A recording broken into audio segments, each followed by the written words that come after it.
வாழ்க்கையில் வெற்றி பெற பெரிதும் தேவை அதிர்ஷ்டமா உழைப்பா அப்படிங்கிற பட்டிமன்றம். அதிர்ஷ்டமே அப்படிங்கிற அடியில் நான் பேசுகிறேன். நான் சென்னையிலேருந்து கிளம்பி வரும்போது சென்னைக்குள்ளே அவ்வளோ டிராஃபிக். திருவள்ளூர் பக்கத்தில் வந்தால் ஒருத்தரையும் காணோம். நான் என் கூட தனியாக வந்தேன், கூட யாருமே இல்லை. ஏன் அவங்களே கூட்டம் வந்திருக்க வேண்டியதானே? இன்னும் கொஞ்சம் கூட்டமாக வந்திருக்கும். இல்லை வரும்போது அப்புறம் சிவகுரு சார் ரூமில் இருக்கும்போது கேட்டார், தம்பி வரும்போது அப்படியே வெறிச்சோடி கிடஞ்ச மயா, அப்படி அமைதியாக இருந்துச்சு, எப்படி தம்பி திரும்பி போக போகிறீங்க? நான் தனியாக பைக்கில் தான் வந்தேன், எப்படி போக போகிறீங்க தம்பி? அதே மாதிரி திடலும் அப்படி இருக்குமா அப்படின்னு கேட்டார்கள். ஆனால் திடலுக்குள் கடல் புகுந்ததைப் போல் இத்தனை சுவைஞர்கள் வந்து அமர்ந்திருக்கிறார்கள் என்று சொன்னால் இது எங்களுக்கு கிடைத்த அதிர்ஷ்டம். அப்புறம் எனக்கு இங்கே இவர் சிவகுரு சார் பேசும்போது எனக்கு அதிர்ஷ்டம் இல்லையோன்னு நினச்சேன். அவர் ஒரு பாயிண்ட் சொன்னார் பார்த்தீங்களா, அதிர்ஷ்டங்கிறது அதிர்ஷ்டத்துக்கு தான் வரும்னு சொன்னார்ல, அது ஏன் பாயிண்ட்டு? அது போயிடுச்சுன்னு நினச்சிக்கிட்டு இருந்தேன். அதெல்லாம் முந்தைய சொல்லிட்டாரு. அப்போ என்ன நினச்சேன், எனக்கு அந்த நேரம் வருத்தப்பட்டுக்கிட்டு இருக்கிற நேரத்தில் வறுத்த முந்திரி பருப்பு கொண்டு வந்து கொடுத்தாங்க. எனக்கு முந்திரி பருப்புனா ரொம்ப பிடிக்கும், அதிர்ஷ்டம்டான்னு சாப்பிட்டுக்கிட்டு இருந்தேன். வாழ்க்கையில் எல்லா இடத்துலையும் அதிர்ஷ்டம் கிடைக்குங்க. கொடுத்தா சாப்பிட்டுட்டு சத்தம் இல்லாமல் இருக்குது. கூட்டத்தில் ஏன் அவுத்து விடுறது? இல்லை நாங்கள் அதிர்ஷ்ட, அவங்க சொன்ன மாதிரி நாங்கள் அதிர்ஷ்டசாலின்னு சொல்லணும்ல. அக்ஷயா பேசும்போது நாங்கள்லாம் அதிர்ஷ்டசாலிகளாம், அவங்க 2 பேர் உழைப்பாளிகளாம். ஆமாம், மெரினா பீச்சில் உழைப்பாளர் சிலையில் இவங்க 2 பேர் தான் இருக்கு. ஓ, அது இவங்க தானா? அது ஆண்கள் இல்லை. அப்புறம் சைக்காலஜி ஆஃப் மணி அப்படிங்கிற புக்கை பற்றி பேசினாங்க. உண்மையிலேயே அந்த புத்தகத்துக்கு ஒரு அதிர்ஷ்டம் வந்துச்சுங்க. அது 2020 வெளியாயிருச்சு. ஒரு பையன் கண்டுக்கல அந்த புத்தகம். அரவிந்த் சாமி பேசினார், அதுக்கு அதிர்ஷ்டம் அடிச்சது. இனிமே எந்த புத்தகம்னாலும் அரவிந்த் சாமியை பேச சொல்லுங்க. இது வரைக்கும் யாரும் கண்டுக்கல. ஆமா, ஒவ்வொன்றும் அவர் அவுத்து விடுறாங்க பாருங்க. அப்புறம் குரட்டை விட்டோர் எல்லாம் கோட்டை விட்டாராமா, அது அதிர்ஷ்டம் இல்லையாமா? உண்மையாவே குரட்டை விட்டு படுத்த உடனே தூங்குவது அதிர்ஷ்டம் தான். இல்லாட்டி மாத்திரை போடணும். ஆமா, நம்ம நீங்க என்னங்க மொத்தமாக சொல்லி. அப்புறம் இவங்க எக்ஸாமுக்கு வந்து கறித்துண்டை வைத்து அப்படிலாம் கிடையாதுங்க. எக்ஸாம் நான் வாத்தியார், நீங்கள் வாத்தியாரா? போய் பார்த்தால தெரியும். என் கிளாஸில் ஒரு பையன் முருகேசன்னு பேர், கொக்குன்னு எழுத சொன்னா கெக்குன்னு எழுதுறான், தேங்காய்னு எழுத சொன்னா தொங்காயின்னு எழுதுறான், எலுமிச்சம்பழம்னு எழுத சொன்னா ஏழுமச்சாம்பழம்னு எழுதுறான். என்னடா இப்படி எழுதுறியே, தமிழே இப்படி எழுதுறிய, தமிழ்நாட்டில் வந்து இப்படி எழுதுறியடா அப்படின்னு கேட்டால், எப்படிடா பாஸ் பண்ண? யார் அவனுக்கு தமிழ் வாத்தியார்? எப்படிடா பாஸ் பண்ண? நான் கொரோனா பாஸுங்கிறேன். அதிர்ஷ்டமா இல்லையாங்க? அவனுக்கு அதிர்ஷ்டம் கொரோனா பல்லாம் வந்திருக்குங்க. ஏங்க அவங்க பேசும்போது எது வெற்றின்னு கேட்டாங்க பார்த்தீங்களா? அதுக்கு சொன்னாங்க, ஒவ்வொரு நாளும் நான் நிற்பது தான் வெற்றி. இன்னைக்கு நாம் இருக்கிறோம் அப்படின்னு சொல்வதே அதிர்ஷ்டம்ங்க. அது ஆரோக்கியமா இருக்கிறது அதிர்ஷ்டம். கொரோனாவுக்கு பின்னாடி நம்மள உயிரோடு இருக்கிறதே பெரிய அதிர்ஷ்டம் தான். டாக்டர்கள் போயிருக்காங்க, புஜபல பராக்கிரமசாலிகள் போயிருக்காங்க, அதையெல்லாம் தாண்டி நம்ம இன்னைக்கு நிக்கிறோம் அப்படின்னு சொன்னாவே அது அதிர்ஷ்டமா இல்லையா? உழைப்பாளையா வந்துச்சு. அது எல்லாம் மாஸ்க் தான் காரணம்.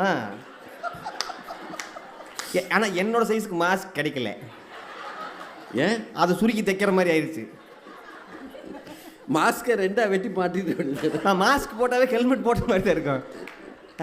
உண்மையிலேங்க இன்னைக்கெல்லாம் சொல்கிறேங்க, என் லெவலுக்கு சொல்கிறேன், 90s கிட்ஸுக்கு கல்யாணம் ஆகிறது அதிர்ஷ்டம் தான். எனக்கெல்லாம் அப்படித்தான் ஆச்சு. உண்மையிலேயே சொல்கிறேங்க, நமக்கு காதலிக்கு நல்ல பெண் கிடைப்பது அதிர்ஷ்டம். அதே பெண்ணை கரம் பிடிப்பது என்பது அதிர்ஷ்டம். அந்த பொண்ணுக்கு அண்ணன் தம்பி இல்லாமல் இருக்கிறது அதிர்ஷ்டம். அப்படி இருந்தாலும் கல்யாணத்தின் போது அவங்க நம்ம மேலே அடிக்காமல் இருக்கிறது அதிர்ஷ்டம். அதான் ஒத்துக்கிட்டானே, அப்புறம் ஏன் அடிக்கிறான்? அது சொல்கிறேன் பாருங்க, கல்யாணத்துக்கு அப்புறம் ஒத்துக்கிட்டு அடிக்கடி சீர் கொண்டு வருவது அதிர்ஷ்டம்.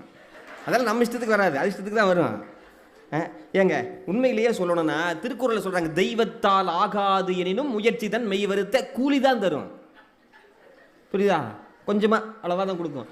ஆனால் அதிர்ஷ்டம் இருந்தால் மட்டும்தான் அது கூரையை பிச்சு கொட்டுவதை போல அதிகமாக கிடைக்கும். ஓ, அது கூலி இல்லை, கூலி ஊதியம். அது ஏங்க இன்னொன்று சொல்கிறேங்க, இவங்க சொன்னாங்க பார்த்தீங்களா அவ்வை, நான் பார்த்த அவ்வையை பற்றி சொல்கிறேன். பத்மஸ்ரீ டாக்டர் அவ்வை நடராஜன் ஐயா அவர்கள் தஞ்சை தமிழ் பல்கலைக்கழகத்தின் மேலாள் துணைவேந்தராக விளங்கியவர்கள். அவர்கிட்ட என்னை பற்றி ஐயா அறிமுகப்படுத்தும் போது என்ன சொன்னீங்க, இவர் நிறையா பக்தி இலக்கியம் எல்லாம் படித்தவர் அப்படின்னு சொல்லி. நான் படித்ததற்கு காரணம் நான் என்னுடைய உழைப்பு கிடையாது, எனக்கு கிடைத்த அதிர்ஷ்டம். எப்படின்னு கேட்டால், சென்னையில் ஒரு பேச்சு போட்டியில் வெற்றி பெற்று வர்றேங்க, ஒரு பேச்சாளராக வந்து தொகுத்து வழங்குறேன். அப்போ சிப்பி பாலசுப்ரமணியம்னு ஒரு ஐயா, அவர் என்ன பண்ணார், டாக்டர் அவ்வை நடராஜன் ஐயா கிட்ட நான் அறிமுகப்படுத்தி வச்சார். அவ்வை நடராஜன் ஐயா வாயிலிருந்து வந்த வார்த்தை என்ன தெரியுங்களா? கடிதம் எழுதுப்பா, இல்லைன்னா வீட்டில் வந்து பாரு அப்படின்னு சொன்னார். முடிச்சுட்டு அவ்வை நடராஜன் ஐயா காரில் ஏறி போயிட்டார். பிறகு சிப்பி சாரோட காரில் ஐயா முன்னாடி உட்காந்துக்கிட்டு இருக்கேன், நான் பின்னாடி உட்காந்துக்கிட்டு இருக்கேன். சிப்பி பாலசுப்ரமணியம் ஐயா யாரு? பத்மஸ்ரீ விருதாளர், இறந்த சாகித்ய அகாடமி விருது பெற்றவர், கலைமாமணி விருதாளர். திரும்பி என்னை பார்த்து ஒரு விஷயம் சொன்னார். அவ்வை கூப்பிடுறாருன்னா பெரிய விஷயம்ப்பா, நீ பெரிய பேச்சாளராயிருவ, பெரிய அறிஞராயிருவ, உனக்கு கிடைச்ச அதிர்ஷ்டம் என்று சொன்னார். உண்மையிலேயே அந்த அதிர்ஷ்டத்தின் காரணமாக தான் நிறைய படிக்கிற வாய்ப்பு கிடைச்சது. ஈஸியாக போய் பார்த்துட முடியுமாங்க பெரியவங்களை? இவ்வளவு ஏங்க இந்த மேடையில் உண்மையை சொல்கிறேன், பெரியவங்க 3 பேர் இருக்கீங்க, அட்சயா நானும் ஒரு சம வயதை உடையவர்கள். எங்கள் 2 பேர்த்துக்கும் கிடைச்ச அதிர்ஷ்டம் உங்களுக்கு இல்லைன்னு நான் சொல்லுவேன்.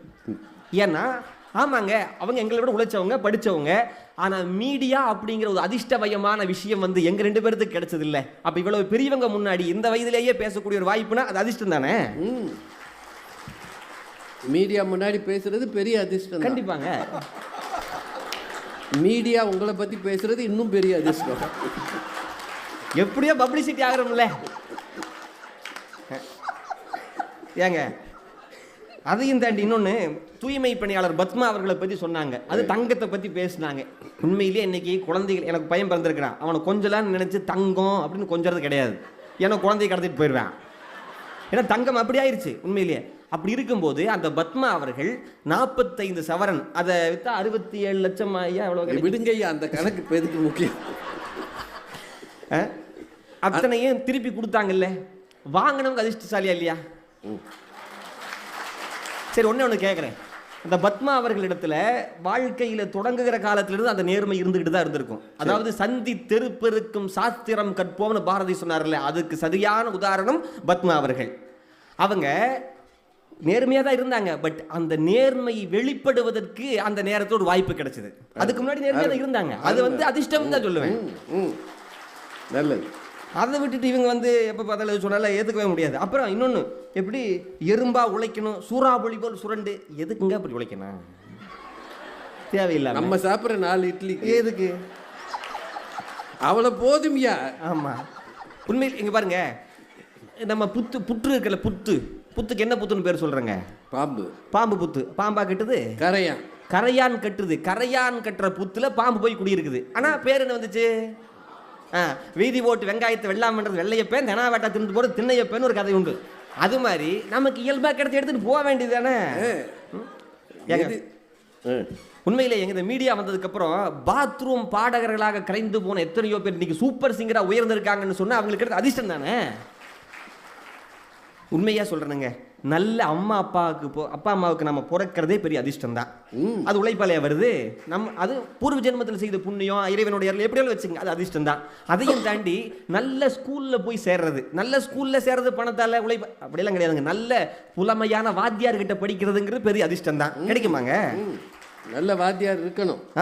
அதையும் தாண்டி இப்போ எக்ஸாம் பற்றி நான் சொல்கிறேன். எக்ஸாம் பற்றி எல்லாம் பாஸ் பண்ண மாதிரி பேசுவீங்க. எக்ஸாமில் 40 கொஸ்டின் இம்பார்ட்டன்ட் கொஸ்டின் கொடுத்துருப்போம். 36 கொஸ்டினை நம்ம ஆள் படிச்சுட்டு போயிருப்பான். 4 கொஸ்டின் தான் கேட்குற கொஸ்டின், சரியாக அவன் படிக்காத கொஸ்டின் தான் வந்திருக்கும். நம்ம ஆள் முருகேசன் இருக்கான் பார்த்தீங்களா, 4 கொஸ்டின் தான் படிச்சுட்டு போயிருப்பான். அந்த 4 கொஸ்டின் அவன் பாஸ் பண்ணிடுவான். யார் அதிர்ஷ்டசாலி? முருகேசன் தான். முருகேசன் அதையும் அவன் தான் கெக்குன்னு எழுதுனவன். கொக்கு கெக்கு அவன் பாஸ் ஆகிட்டான். Corona pass. அப்புறம் என்ன, சில பேர் ஏன்டா ஃபெயில் ஆனேன் அப்படின்னு கேட்டால், என்னோட பேப்பர் மத்தியான நேரத்தில் வாத்தியார்கிட்ட போயிடுச்சு சொல்கிறாங்களே இல்லையாங்க. பேப்பர் திருத்த களைப்பு வரும். உண்மையிலே அள்ளி கொடுக்க மாட்டாங்க, கிள்ளி தான் போடுவாங்க. அப்போ காலையில் நேரத்தில் யாரோட நீங்கள் நினச்சி பார்த்துருக்கீங்களா, கிளாஸ் ரூமில் நோட்டை வரிசையாக வைக்கும்போது நம்ம நோட்டு கடைசியில் வந்துடாதா, முன்னாடி வந்துடாதா, நம்மளை யோசிச்சு பார்த்துருக்கோமா இல்லையா? அப்படி இருக்கும்போது வாழ்க்கையில் எல்லா நேரங்களிலும் உழைப்பு உதவாது. உழைப்பை தாண்டி ஒரு படி இறைவனுடைய அருள், வாய்ப்பு, வரம், அனுகூலம், தெய்வாதி, எல்லாத்துக்கும் ஒரே பேர் அதிர்ஷ்டம். அந்த அதிர்ஷ்டம் இருந்தால் மட்டும்தான் வாழ்க்கையில் உயர முடியும், இல்லை உயரவே முடியாது. அப்புறம் வாழ்க்கையில் நீங்கள் பெரிய ஒரு உச்சத்தை அடையலான்னு சொல்லிட்டு ரொம்ப கஷ்டப்பட்டு உழைச்சிருப்பீங்க, ஆனால் கொஞ்சம் கூட முன்னேறி இருக்க முடியாது. சின்ன உழைப்பு போட்டிருப்பீங்க, சின்ன உழைப்பு விஸ்வரூப வெற்றியை கொடுத்துரும். அதுக்கு பேர் தான் அதிர்ஷ்டம் அப்படிங்கிறது. அது எல்லாத்துக்கும் கிடைச்சிருக்கும். நீங்கள் யோசிச்சு பாருங்கள், நம்ம பெரிய விஷயங்களை செய்யலாம்னு நினச்சி பல விஷயங்களை பண்ணிடுவோம், முடியாது.